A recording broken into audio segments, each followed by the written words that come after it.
So here you can see that I've been quite busy collecting a lot of Milton Bradley Starbird products, and these are all four of them. The electronic Starbird, the Starbird Command Base, and then later in 1981 or so, the Starbird Space Avenger, and then the Starbird Space Intruder at about the same time. Both of those last two are slightly more advanced, and I'll talk to you about those in a little while.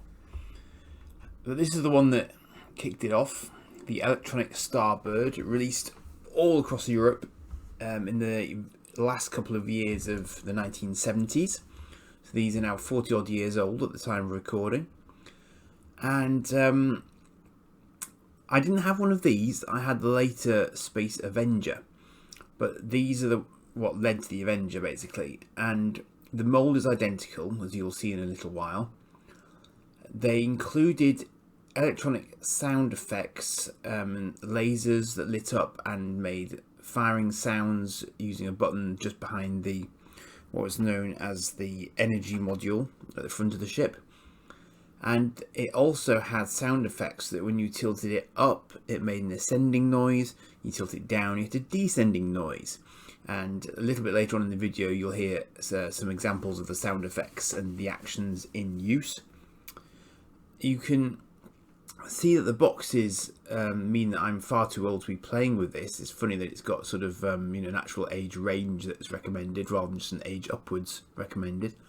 There are various elements to the toys you can see on the back box there, and so it came with detachable interceptors, which are the black wing parts at the back of the ship. So they both come away, and they can be flown as shown in that picture on the right there as little independent fighters. You have a rotating gun turret in the middle rear of the ship there. You've got a power thruster engine at the back there, which detaches. That then reattaches to the energy module, which forms the Starbird fighter.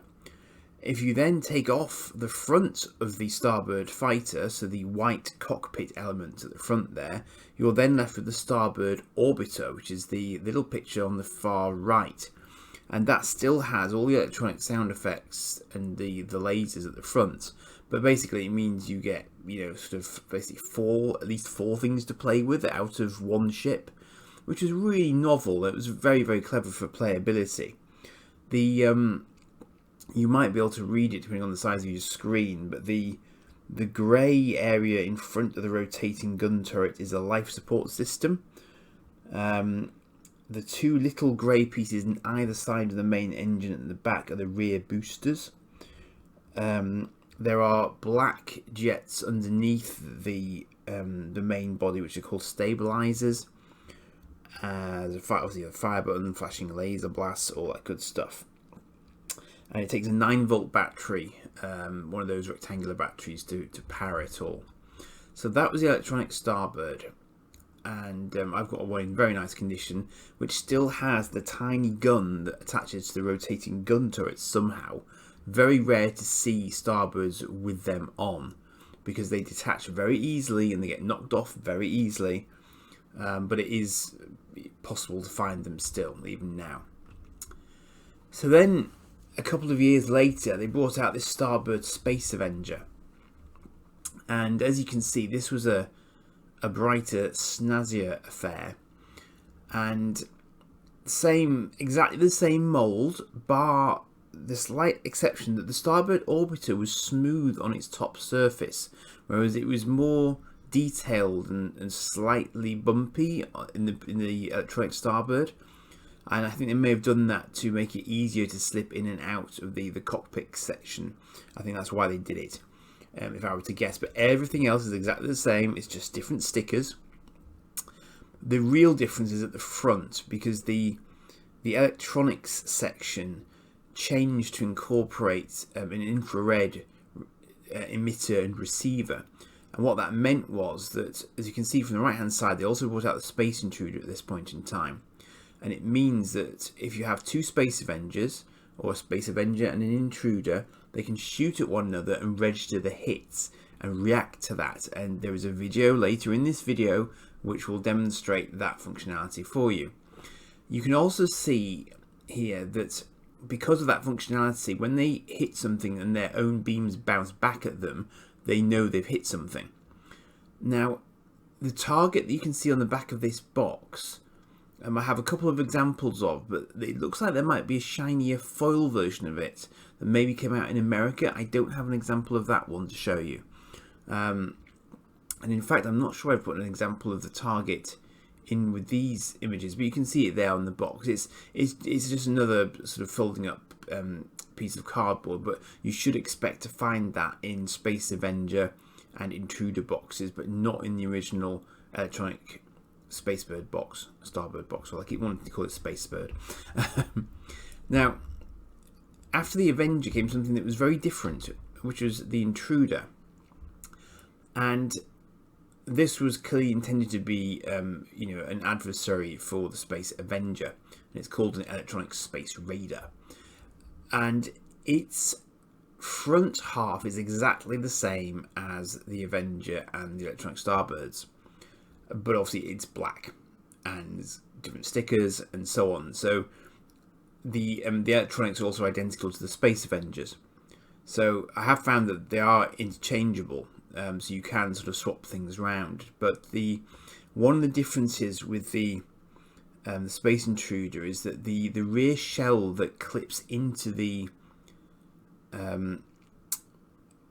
energy module is such that it doesn't have the sort of the thrusters that are on the back side of the energy module, which you'll see in the pictures to come, because it needs that area to fix the rear section into itself. So that's a slight difference, and they're quite difficult to get out from the Space Avengers, so I wasn't able to completely merge the two, but you could in theory attach the back of the Space Intruder into the front of the Space Avenger and get a sort of a mishmash of colours out of it.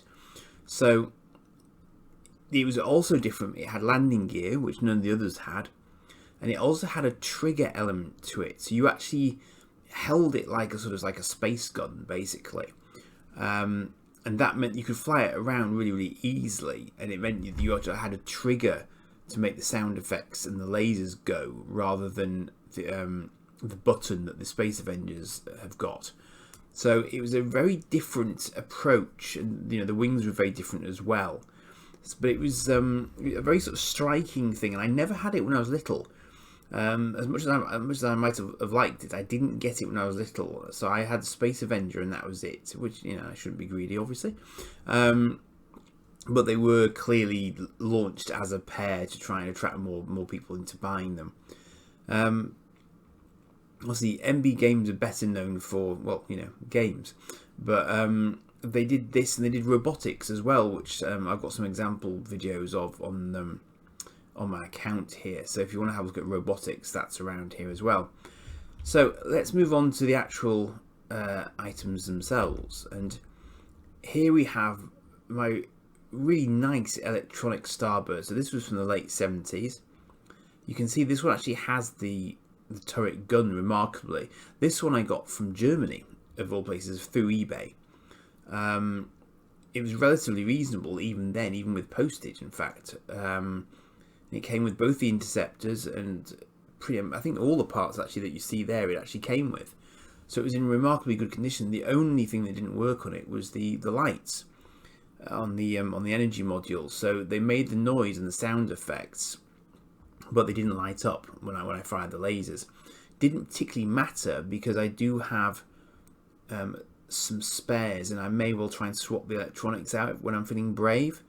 But basically, it's working, and it worked really well, and it's got all the accessories on it. So I was really happy with that. And here you can see how exactly similar the two are, because the ship at the rear of the picture there is an Avenger, and the electronic Starbird is there in front. The primary difference between them, as I've mentioned before, is a slightly different energy module inside part where the electronics are, and also the obviously the stickers, but the coloration of the plastics, the grey plastics, is different. So, general rule of thumb, everything on the Starbird Avenger is darker than what's on the electronic Starbird. And the Starbird Avenger has out and out black interceptors, whereas the interceptors on the electronic Starbird are just dark grey. And that's the way you can tell the accessories apart, assuming all my accessories are the correct colours, of course. But that's the difference between the two. You can probably see it fairly clearly here. You can see that the rotating gun turret on the Avenger has a very black lower rim section that holds the ball in place, whereas it's grey on the electronic Starbird. And you can see the other differences there, sort of fairly clearly by eye, in fact. So nigh on identical. It's really largely the electronics that are the main difference between the two. And that's just an underside shot for the sake of completion. You can see where the sound effects come out from very clearly there. And the main on-off switch is located just in front of the battery cover, which is in front of the speaker grill there. So they were very loud, and you'll hear them later on. You can see there as well that the stabilizers are slightly different colours. Again, I'll show you that closer up in a little while. But again, it's the grey-black differentiation. And there they are. So that's the grey on the left is the electronic Starbird. The black on the right is the Avenger. Slightly different stickers. I can't quite tell if the rear boosters next to the main engine there are different colours. I remain to be convinced about that conceptually, but that's the only sort of slight question mark I have. And here you can see I've lit this up with flash. You can see very clearly that the main engine, and this is the Starbird fighter configuration on both. You can see that the one on the right is the Space Avenger, completely black end cap on the engine there. And the engines can be inverted 360 degrees. It doesn't really matter because the detailing is the same on both sides. So it doesn't matter which way around that they get put on, they'll look exactly the same. And you can see there as well, those sort of, I'd call them impulse engines, being a Trekkie, but the engines on the left and the right of the main engine there, they can be detached, but they're not really supposed to, I don't think. But on the Intruder, they're not present because the Intruder uses them as clip-on points for its rear section. So you can see there, that's where that's what's left when you take out the Starbird fighter, basically. So you just get left with the shell of the main ship. But in theory, it would still have jets on the back of it. So a bit like the Star Drive section of the Enterprise D, if you're familiar.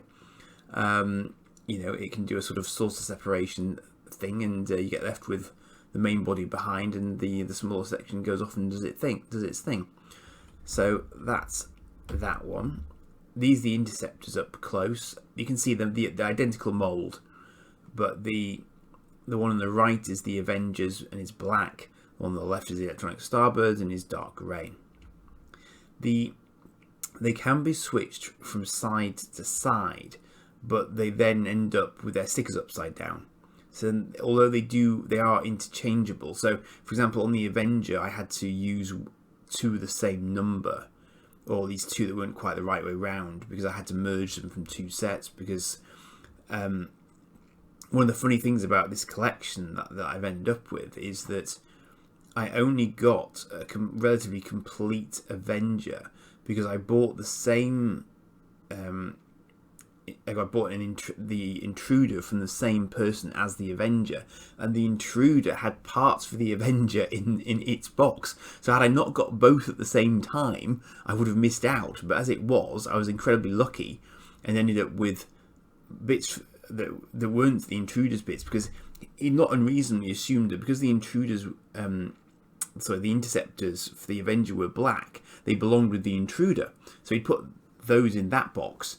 And so you would have gone without had you not managed to get both from the same person, but I did. So happy days.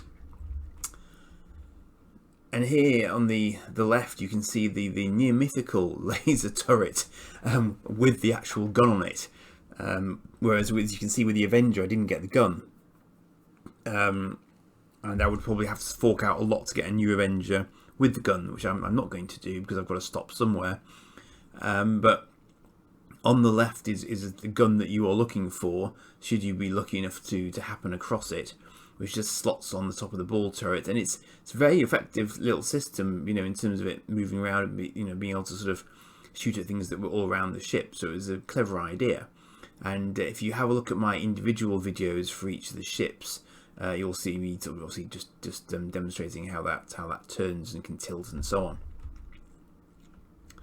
So just a couple of shots here of it really up close in case anyone wants to try and reproduce it. I guess it would be difficult without actual measurements, but it's very straightforward. It's not a particularly complex thing to do. I'm quite sure you could 3D print it, but I haven't seen anyone offering them. I've seen a few people doing other bits of the ship, but not the turrets. So this is the Starboard Intruder, and as you can see, it's a very different beast. And it is, I really wanted one when I was little because they are so cool. Because it's black and it just looks the part. You know, it's a black spaceship in space. I mean, that's always a plus. With a very sort of natty kind of flame orangey decaling as well. I'm not sure about the sticker that someone stuck on the nose there. I'm not entirely sure that's A, from this set, or B, where it's supposed to go.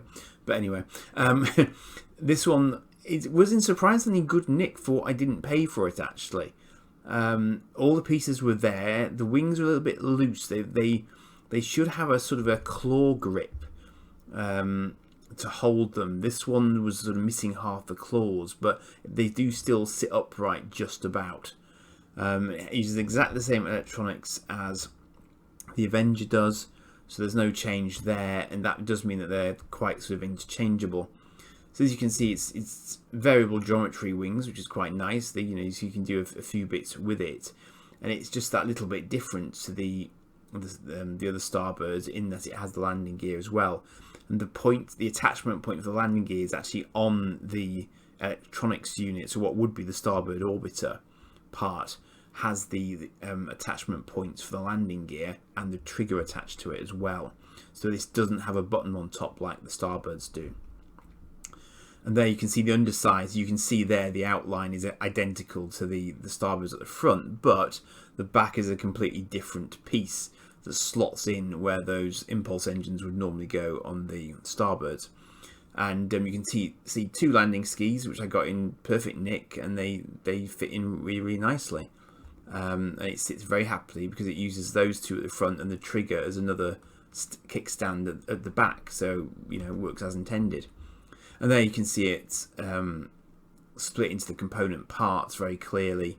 You can see where the electronics component slides into the outer shell of the front. You can see the rear piece as a separate piece. So if you ever come across it, you would expect to have all those pieces, and the rotational sort of joint ports are also separable, I believe. So you might even, I've seen one spare on eBay. But that should give you enough of a reference to be able to identify them if you're looking for them. And you can see there, just for the sake of comparison, it's about half the length or so of a full Starbird, but actually not quite as wide, surprisingly. It actually looks almost bigger than you might think, perhaps because of its coloration, because it's more of a solid body. It doesn't have the neck, obviously, so it's just shorter, but not significantly narrower than the Starbird. So I hope you enjoyed the little video segment there of me flying the two around. And as you can see, the electronics are still perfectly workable even now, which is quite remarkable. You've got to hand Milton Bradley credit. Both that and the robotics set that I've got worked straight out of the box with a fresh battery in, so fair dues to them. So here, for comparison, are the Starbird fighters assembled along with the Intruders sort of forward section, and you can see that the most obvious difference between them all is where the LEDs, well, say LEDs, the bulbs in those days, come out from the ships, because in the Intruder and the Avenger, they're much closer together and in the middle, because they've got their IR emitters and receivers on either side of the light up lasers, whereas the original Electronic Starbird didn't have that functionality, so it's just got its lasers up front, wider apart. But as I say, the mould otherwise is identical, and all the surface detailing is identical across all three.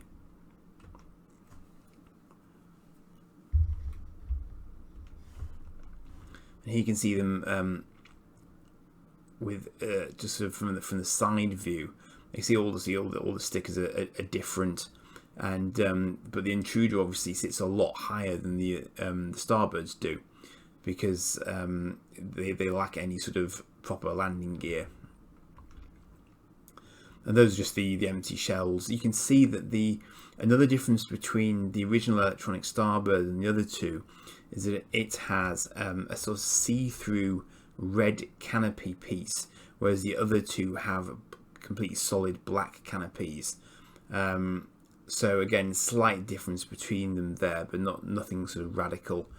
And you can't put figures in them. There's no space in them for figures. But it does mean that with the Electronic Starbird, you can see the sort of sticker that goes on underneath it, which is here. Now, on this picture, you can make out the difference that I was mentioning earlier, in that on the left is the Avengers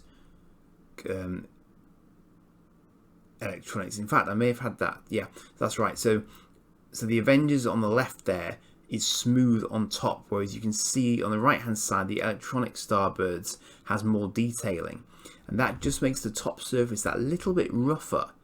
And I think that's why they changed it for the Avenger, to make it easier to slot it in. Now, it may have been a knock-on effect as well of the fact they were retooling the inside of it to put a different circuit board in. But they actually use, I should mention while I think about it, I've actually got loose examples of the circuit board, strangely. I think broken ones that I got from one of the cheaper versions that I got from eBay. And they actually use a ball bearing as their tilt switch. So there's a plastic box inside that has a ball bearing that goes back and forth. If you're interested, I can do a short video that shows you that.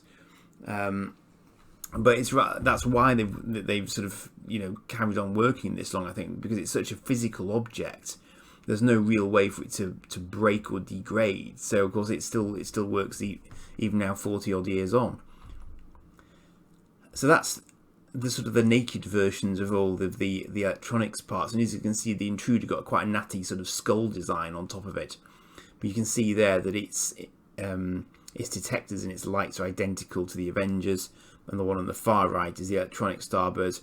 The red plastic that is on the Electronic Starbirds bulbs there, I actually have a spare version of as well, and I've seen those being sold separately on eBay. So I imagine that sometimes that gets damaged or lost, and as a result, you do sometimes see spares of that on eBay if you're desperate for one. And as I say, I do have a spare one that was floating around, strangely, from one of my Avengers that I bought.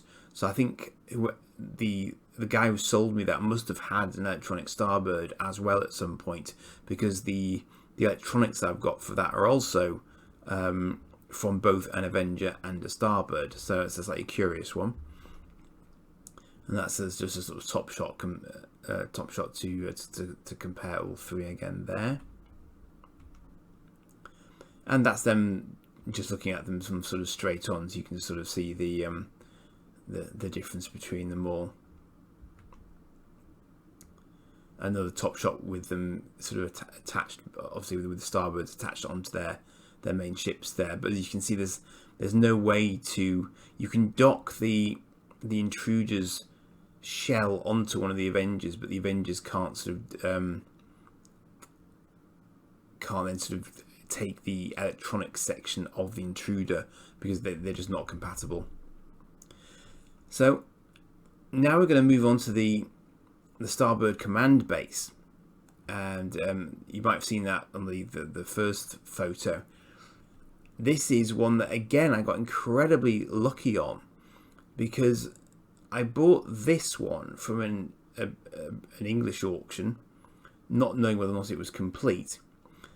But in doing so, I already had some pieces of it from the German auction that got me my electronic Starbird, and that was a combined auction for both the Starbird and the command base, but it only had a few bits and pieces in it, so I wasn't really getting it with a view to anything. But as it happens, the pieces that were missing from this English Starbird command base are the pieces that did come with the German version, so I ended up with a complete Starbird command base, which was just incredible fluke and luck on my part. So I couldn't believe it when I realised I had enough to actually put a full one together. So the Starbird command base came out in 79, and it is made out of cardboard and obviously some plastic bits, but it's not electronic in any way, shape or form. It is literally does exactly what it says on the tin. It is a command base for the Starbird and scaled accordingly, and it has a landing pad for the Starbird and so on. So there's a full video of this showing it, sort of in 3D, if you like, on the channel as well. But I'm just going to sort of flick through things like the Starbird command base instructions that I have. I'm probably going to be bidding for an American version of this base, which I already know, thanks to the communication I've had with the seller, has its instructions actually on the inside of the top element of the box. So it doesn't have a manual, it doesn't have this instructions manual, it has them printed on the box itself. So again, classic Milton Bradley sort of use all of the box kind of approach to life. So here you can see the assembly instructions page by page, should you need them for reference. It's very clearly marked on the actual pieces themselves what you're supposed to do with it in order to form it up. And in Genesi, you'll see there on the left hand side of the page, it says box bottom. And it means exactly that. You actually put the bottom of the box underneath the base as a support for it, and it's actually got drawings on it to make it look like part of the base itself, which is a brilliant use of the box. I really grinned when I saw that they'd done that as a concept. I just thought it was so clever, because it means the whole thing can lift up off the ground, so you can have the ramp. But it means that it's all sort of in builds, and you're using almost every single part of it when you put it all together, which is very clever. And then it just shows you how to put the crane together and the little buggy, the transport vehicle, and you can actually lift the transport vehicle using that crane, and it snaps into place. I mean, I was terrified of doing it, but you'll see on the separate video that it was actually completely happy to do it. There are various stickers as well. I don't think I've got all the stickers in the sets that I've got. The German version had stickers, what I had of it, but the British version didn't. So I don't have all the stickers on my version. I suppose technically it's not entirely complete. The American version may have more, so I'll have to see what I end up with if I do manage to get that one. So here you can see the various sort of pieces you might expect to get. Please ignore the two guys in navy. I meant to take them out before I took the photo and failed miserably. There's some sort of Italian traffic police I got in the set. I don't know. Anyway, so 2 lasers on the right, 4 sort of ground crew types in sort of spacesuity sort of outfits. The crane, the line, the sort of crane grab, the transport vehicle and its little sort of cargo deck, and those cardboard pieces are the corner supports and the ramp support for it. Here from the British box is on the right hand side you have the topmost roof for the whole thing, and on the left is a stand for the interceptors to land on, which goes in front of the main tower. This is the main section on which everything rests. As you can see, it has sort of keyhole slots to put the various pieces onto. The ramp just sort of folds down, and you can clearly see from above there that the Starbird just sits in that Starbird shaped hole on the as a landing deck. The orange tabs you can see on the right there from the British version of it, they go into the roof section to hold that in place. The white tabs below it are are marked to hold the interceptors and the tower onto the base. And on the far right, you can see the sort of tunnel piece which goes into the middle of the tower, and that's the side detail I was telling you about before, where you can see that's the bottom half of the box, and it's been detailed in such a way that it fits in perfectly when you mount the larger cardboard area on top of it. And there it is underneath the cardboard area with supports on the corners and the ramp down. So that's the sort of the first step. And as you can see, it tells you which way around the front is, although that's not entirely clear, but you do have lots of images for reference. It tells you to fold it in, and it's the bottom flap and so on, so it's very helpful. It's multilingual as well. And as you can see, they're very clearly labelled, so that's for the interceptor box, and that's for the tower box. And so you just twist them halfway, and then they lock everything in place. It's very firm, it's, you know, no problem whatsoever. And there you have the tower with the interceptor deck, I think as it should be. It's possible it could go on another way, although where the holes are, I don't think so. I think I've got it right. As you can see, the other stuff there is all ready to go.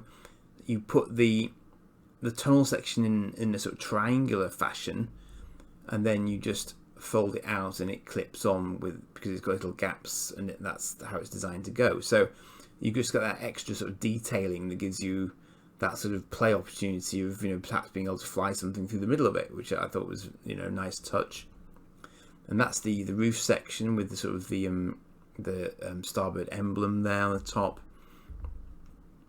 And as I was showing you before, that's one of the orange clips that locks that in place. And then that gives you a mounting point for the crane and the laser turrets.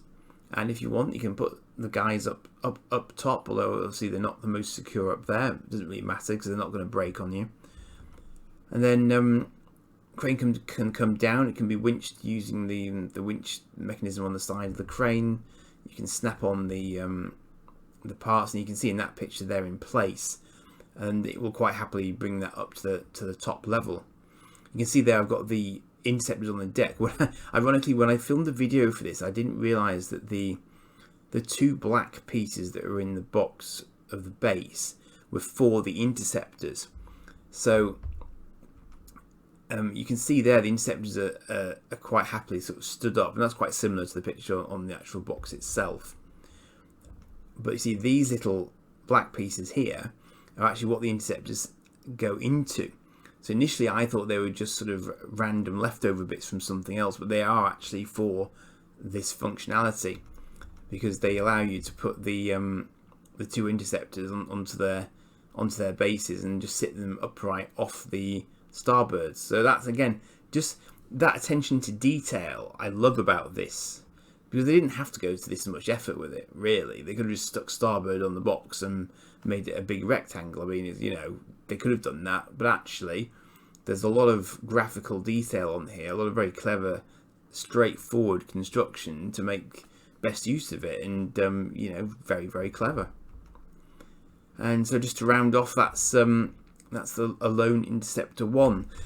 Now, in terms of what you can expect when you get one of these, if you're getting one of the starboards, you should get a sort of an inner plastic box, which is moulded to hold the starboards. You shouldn't just get a starboard knocking around inside it. There should be a plastic inside to it.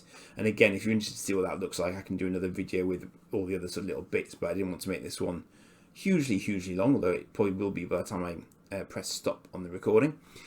There are quite a few.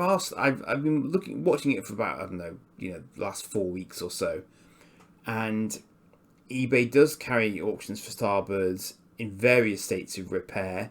Some people are charging through the nose for what they say are complete starboards, but they are not always complete. The interceptors are often damaged. They often lose a wing or have a fractured wing. I have one that I knew was damaged. The seller was very upfront about it, but I had hoped I'd be able to glue it together, but I couldn't, unfortunately. A little bit of it had obviously gone astray when it broke. They can suffer from quite bad yellowing because they were white plastics. If they were left in the sun, they will have yellowed. I've been quite lucky with the examples I've had. So my Avenger in particular is quite bright white, so I suspect it's been out of the sun for most of its life. I've mentioned the gun from the gun turret. That's likely to be missing. If it isn't, you're doing very well. The boxes come in various flavours. Actually, I've discovered. I don't have all of them on here, but I have a German language box for the Starbird, which is called a Supervogel in German, and for their version of the command base. I also know that early doors in America, the electronic Starbird and the Starbird command base had different box artwork. It's not radically different, but it is different. So if you were really, really going for it, you could collect every single version of the box going, which I don't have all the examples of here. I could take pictures of the German one if you're interested, and I do also have the some examples of the French one on the way as well, just because really. But the actual ships themselves, I think, are do not vary from place to place. They've always got the English stickers on them, for example, which is fine. So I'm trying to think if there's anything else I wanted to tell you about them, really. Oh, well, you'll have seen the video, obviously, as part of this video, where there's the sort of combat between the Intruder and the Avenger, or the Avenger and the Avenger and the Intruder and the Intruder. And I thought that was quite a nice touch that they actually sort of, they go quiet for a while as if they've been damaged, and then they sort of, power back up like they've been hit by an ion cannon or something out of Star Wars. So I thought that was very clever. Some people have accused these models of being derivative of the Y-Wing from Star Wars, but whilst the Y-Wing did appear in the original Star Wars film, which just preceded this being released, the actual toy for the Y-Wing didn't come out until quite a while later. So actually, toy-wise, the Starbird was first. Although I can see what people are saying, but if you look at the front of a Y-Wing, it's much more angular than the Starbird. The Starbird has a much curvier front. It doesn't have sort of twin engines. It doesn't have any sort of little it doesn't have any droids in it or anything like that. So they are quite different beasts. And another thing people say about it as well is that the figures don't really scale very well with the Starbird. It's not really clear if the Starbird is supposed to be a kind of a fighter-sized ship or is more of a cruiser. I always assumed it was more of a cruiser because the laser gun at the back is quite small. Whereas if it were a fighter, you'd think that would be somehow a bit bigger. And I think that in this day and age, you'd call the interceptors kind of drones rather than them being sort of piloted as such. But they do have a little bit of a sort of a cockpit section suggestion to them. So kind of jury's a little bit out on that one, I guess. There were never any cartoons that I was aware of. You will find some adverts on YouTube for both the command base and the Starbird. But that was about as far as media went for them. So there was, unlike many other toys that I've been looking at recently, they're not derived from a series. So they actually, they came first. There was nothing to support them in that sense. The other Milton Bradley thing that I've got some examples of late, Robotics, did have a cartoon.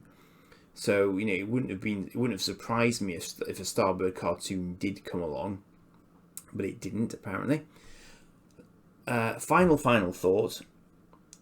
There are other Starbirds out there, by which I mean there are Starbirds that do not look like this, but apparently they are actually Starbirds, in that they are Milton Bradley, but they're I think I'm going by memory now. I think they were Bandai co-produced, so they're from Japan, I think. And if you have a look on YouTube, you will find them, and they're also on eBay, but they're quite pricey because I think they might be a little bit older.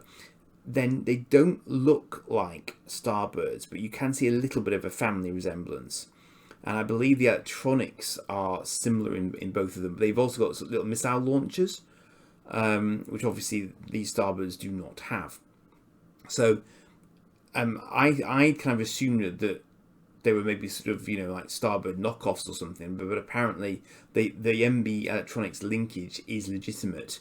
It's just that for those particular markets, they had a completely different mold for some reason. But I don't know what the reasoning behind that is. But so that is it, and this is by far and away the most in-depth I have ever gone on any of my sort of retro toy travels thus far. But largely just because the examples I've picked up have been pretty reasonable, so I've been able to get all these bits together for not that much money. I mean, if you wanted a really mint one, then yeah, you probably will pay maybe £100 for one, possibly. But I haven't seen much evidence of them flying out of the eBay website. So I don't think they're in massively high demand. So you might be able to make some cheeky offers and get them considered. But yeah, they're just really, really solid, long-lasting, clearly. Fun toys, because the nice thing about them not having films or cartoons is that anything you do with them is entirely from your own imagination.